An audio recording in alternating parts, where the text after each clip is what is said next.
Ayan, pinababakbak ko. Hindi ako nasisiyahan sa mga tiles nila. Tingnan nyo, may mga butas-butas na siya. Tingnan nyo po mga amigo.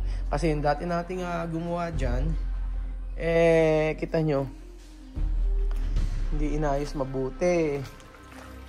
O, ayan, tinitik-tik na. Mainit ang panahon ngayon, Kuya Beljon. Sobrang init ang panahon, ano? Oo. Kumusta naman ang pakiramdam mo? Parang okay ka ba? Okay? Gumagin ako. Oo, okay ka lang ba? Parang puso na apliktan dito.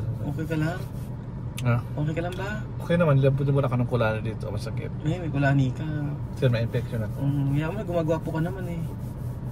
Di ba? The health is well dapat. But tara. Kailangan ng itsura, hindi mo kailangan kagwapuhan, hindi mo kailangan ng... Hindi rin kailangan ng kagwapuhan. Kailangan daw health is wealth daw, sabi ni Kuya Beljon.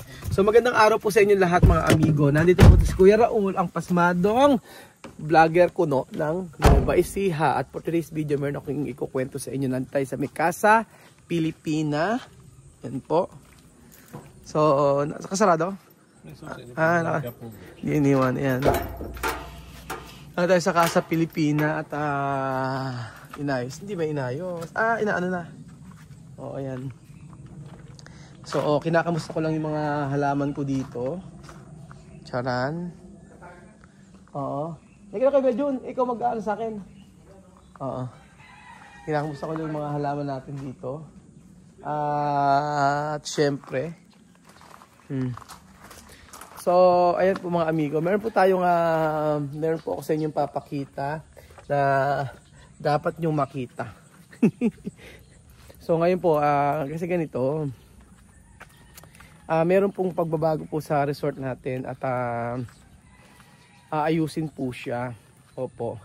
Aayusin po siya, gawa ng kailangan ng ay nako, nalulungkot ako. Kasi dati, kwento ko sa inyo, yan, hindi pa ibang mga halaman, gugupitin ko siya. Pakita ko sa inyo yung ibang mga halaman natin. Ako medyo nalulungkot, pero that's life. That's life. Ay, lipit ibang mga halaman. Ang gaganda, di ba? Nakaka-refreshing. Refreshing daw.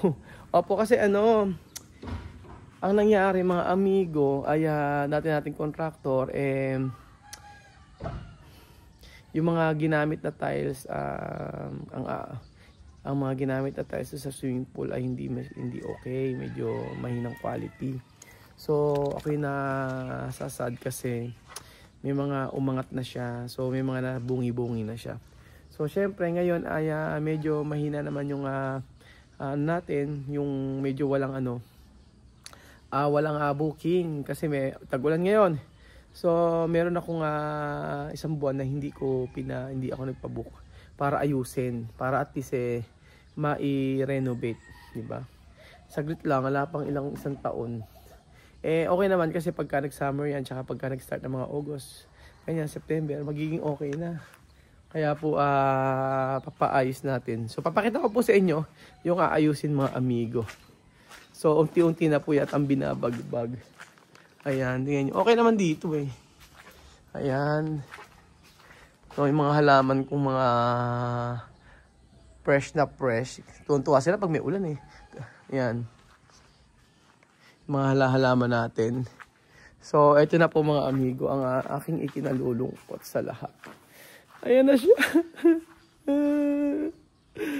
Ayan na po mga amigo. Tinitik-tik na siya. Charan. Ayan, pinababakbak ko. Hindi ako nasisiyahan sa mga tiles nila. Tingnan nyo, may mga butas-butas na siya. Tingnan nyo po mga amigo. Kasi yung dati nating gumawa dyan, kita nyo, hindi inayos mabuti. Ayan, tinitik-tik na siya. Actually, hindi naman pala, okay naman pala yan. Tanungin ko nga si Ninong. Mabilis lang to. Ngayong araw matitik-tik to eh. Asan ba si Ninong? Eric. Tawagan ko nga. Kumusta po bang aking gupit? Nakita niyo po ba? Ginaya kay gupit ni Daniel Padilla. Kaso na lumabas. Sasha Padilla. Trending si Daniel Padilla sa gupit niya eh. Kahit ano igupit mo, bagay eh. Tapos ba't ako nang iginupit sa akin eh. Naging ganito ako, naging pugo. Ninong, sumagot ka! Asan ba si Ninong? Ayan na siya. Nakakaano naman, di ba? Papatanggal ko lahat ng tiles niyan. Ayan. Ay, sumagot. Papaayos ko. Ayan, Kuya Bedjun, sira na siya. Ninang! Ay, Asan ka? andito sa akin, sir. Ba't nagbubulak-bul ka na naman? Diyos ko naman si Ninong, may trabaho. Galing na ako yan. Ay, Ninong, madali naman palang tiktikin eh. Ngayong araw, tanggal na to lahat. Oo, makatanggal nila lahat ngayon yan. Eh, pinapunta nga sa Jokjok, pinapatay yung tubig eh. May tubig yung pool. Ala na. Hindi na rin na eh. Oo. Asan ka ba? Sumaside ka pa yata ng gawa dyan. Pero naman si Ninong, hindi nakukontento sa sahod. Wala ka na yung mga gawa rin yan. Saan ba yan? Sa apartment? Oo, sir, sa Kalaba. Sa Kalaba. Kanino yan? Kay doktor? Kaya Dok, ala pa, hindi ko pa kausap, hindi pa pumupunta rin eh. Oo. Ninong, ano ba? Mabadali naman palang tiktikin to eh. Oo, mabilis lang yan, sir. Mabilis lang. Hindi, mga ano? Ano? Apat ba sila dyan, sir? Apat. Mabilis lang to, Nino. Tapos waterproofing pa ba after nito? Hindi na, sir. Hindi na. Tiles na agad? Oo. Tiles na agad? Hindi natin tatanggalin yung halo. Sige. Di na tatanggal natin yung halo. Yan na yun. Oo, yan na yan, sir. Pag tinanggal natin yan, iwa-waterproofing natin yan. Okay, huwag mo tanggalin yung halo. Hayaan mo na. Hayaan na natin yan. Oo, di baling kumapal ng kaunti. Oo, bagya lang naman ang ililiit niyan. Oo, bagya. Oo, bagya lang naman ang ililiit, okay na yun. Kasi pagka tinanggal mo, iba waterproofing na naman natin to. Mahirap mag-waterproofing. Balik-balik tayo. Babakbak yung, yung waterproofing. Unahin mo natin yung sa may pool tsaka yung sa may gilid. Oo, sir. Unahin natin yan. Oo. Pero kung makakabili na ng tiles, makabili na. Oo, bibili. Punta ako dyan, sir. Bibili naman ako ngayon. Oo. Alam mo naman, Marvin, kung ilang sukat, tsaka ilang piraso? Depende kasi sa makukuha nyo kung ano sukat. Oo, sige. Pumunta na kayo, sir, takwan. Pumunta kayo sa tile center. Pag nakapili na kayo, tawag kayo sa akin. Kaya nga. Sukat. Kaya nga, kasi kasuhin namin ngayon eh. Oo. Pupunta ako dyan. Sige. Ayan, ganyan siya. Pabilis lang palang tiktikin eh. Kuya, wag mo nang tiktikin yung mga naka-ano na yun. Oo, hindi na. Mahirap, kuya, kasi baka mamaya waterproofing pa uliin natin. Ninong? Ay, Ninong. Naging-ninong na tulikit ah. Ano na? Platada. Di ko alam kay Ninong. Tanong mo, paano ba maganda? Pero importante, hindi siya tatagas. Yung mauubos yung tubig. Kasi yung sa kabila, inayos namin eh. Kasi, yung dati, lang ulit eh.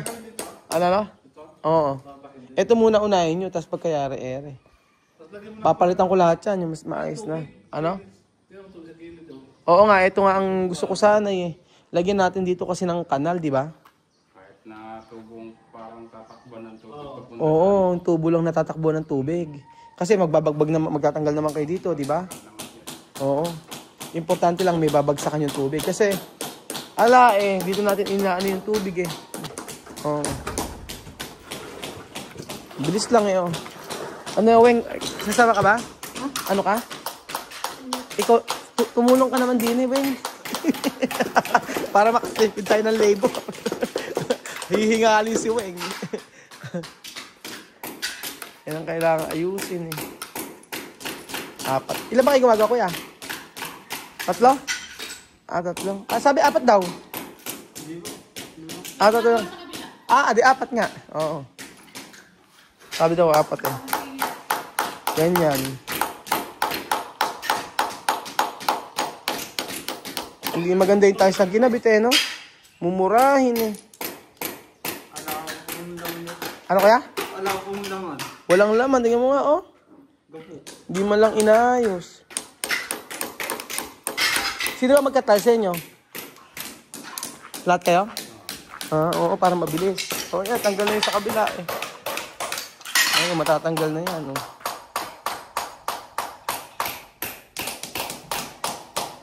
Ayan. Ano nga. Siyempre, yun tayo na. Siyempre po mga amigo, pagka nagpunta sila dito, yung swimming pool dapat maganda. Saka maayos yung yung maganda yung pa nag-swimming sila, diba? Nagkabutas-butas na yung iba, hindi maganda yung tiles na ginamit. During that time kasi na pinapipili ako dyan sa mga tiles na yan, sinend lang sa akin yung picture, hindi naman ako mismo ang pumunta. So, sa lahat ng magpapagawa, importante talaga na na makahanap tayo ng maayos na contractor. Kasi syempre, that time kasi na ginagawa to mga amigo, yung sa may pool, paubos na yung pera na sa kontrata. So, syempre, wala naman magagawa na. Di tinipid na yung materialis. Yun yung mahirap. Isipin nyo yung mumurahing tiles lang ang binili. Di saglit lang yan nagkasira-sira. Ay nako, ang dami natin matututunan sa ating buhay mga amigo. Ang dami natin ang daming ituturo sa atin ng buhay. Pero sabi ko nga sa inyo mga amigo, sa lahat ng mga ito ay kailangan harapin pa rin natin ang may kasiyahan. Kasi sobrang nanghinaya ako sa mga tiles kasi wala pa siyang 1 year. So almost 7 months, parang ganun. 7 months pa lang siya. 6, 7, 8. Mga 8 months ganun. 8 or 7, parang ganun. So kailangan na siyang tanggalin. Pero at least pagka nakita nyo yung panibagong resort natin, pag nakita nyo yung panibagong mukha ng ating Casa Guiniana, ay for sure po maganda na at mas papaayusin natin. So right now sumusuong tayo sa isang suliranin. Suliranin na caring lang naman. Ang mahalaga po ay pagpatuloy tayo sa ating buhay kahit na tayo ay nasasaktan, nahihirapan at napapagod. Ganyan ang buhay. Ang buhay ay parang gulong.